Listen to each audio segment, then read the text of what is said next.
Hello viewers, কেমন আছেন সবাই? আশা করি ভালোই আছেন। আমি মুন্নির রান্নার জুড়িতে সবাইকে স্বাগতম।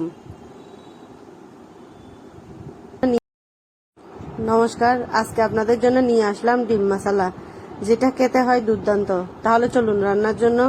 আমি 3টি ডিম সিদ্ধ করে লবণ হলুদ মাখিয়ে ভেজে রেখে দেব এক সাইডে। আমি কিছু মশলা রেডি করে নিয়েছি, দেখুন একবার। সামান্য এলাচ দারচিনি, আরও লাগছে তেজপাতা, আরও লাগবে হলুদ গুঁড়া সামান্য, মরিচ জিরার গুঁড়া, ধনিয়ার গুঁড়া, মরিচের গুঁড়া বেশি দেওয়া যাবে না, তাহলে জাল হয়ে যাবে, টেস্টটা ভালো আসবে না। বাদাম বাটা, সামান্য বাদাম বাটা দিয়ে দেব।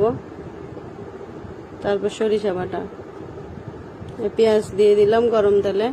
এবার রসুন বাটা, একে একে সবগুলো মশলা দিয়ে ভালো করে কষিয়ে নেব।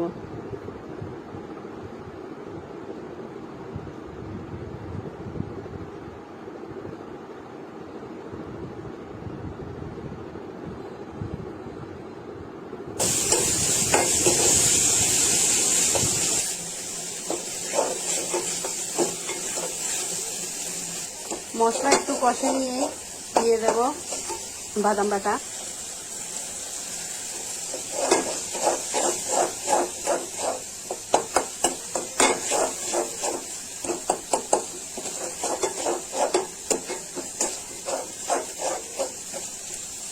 তারপরে দিয়ে দেব সরিষা বাটা।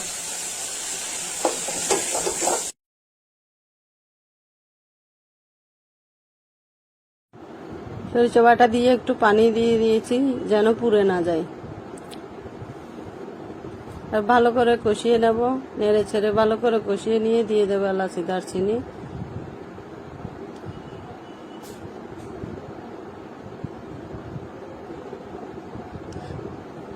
মশলা কষার উপর তরকারির স্বাদ নির্ভর করে অনেকটাই, তার জন্য মনোযোগ দিয়ে মশলাটা একটু কষিয়ে নিতে হবে। তারপর অ্যাড করে দিব লবণ অ্যাড করে দিয়ে আর একটু নেড়ে ছেড়ে দিব। চাইলে আপনারা টমেটো দিতে পারেন, আমি টমেটো দিই না। এবার ডিম অ্যাড করে দেব।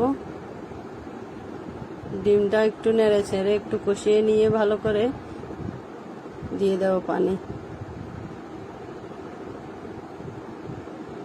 পানি দিয়ে নেড়ে ছেড়ে ঢেকে দিয়ে রান্না করে নেব বেশ কিছুক্ষণ, যতক্ষণ না গ্রেভিটা শুকিয়ে একদম গায়ে লাগা লাগা হয়ে আসছে।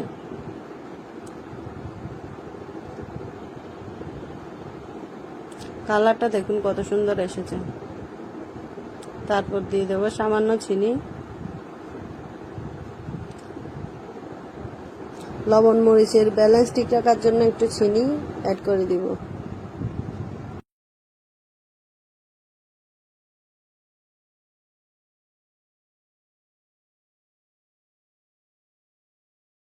গ্রেভি মাখা মাখা হয়ে এলেই নামিয়ে নেব। তৈরি হয়ে গেল ডিম মশলা।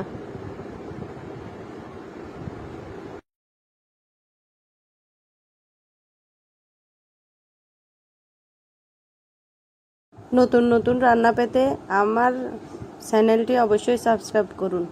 ধন্যবাদ।